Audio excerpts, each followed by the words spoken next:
ఏంటిది ఉల్లిగడ్డనా? ఉల్లిగడ్డ వేసుకోవద్దు మమ్మీ. ఇలా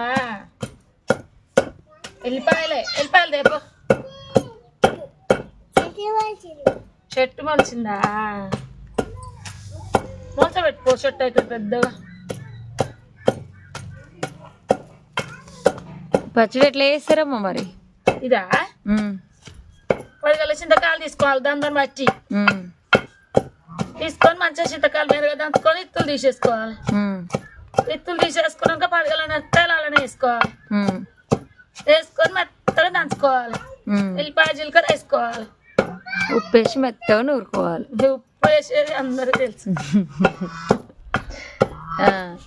దంచుకోవాలి. దంచుకొని పెట్టుకొని ఇష్టం పోసి పెట్టుకుంటూ పెట్టుకోవచ్చు, లేకపోతే అట్లనైనా వేడి వేడి అన్నంలో సూపర్ ఉంటుంది కదా. సూపరా.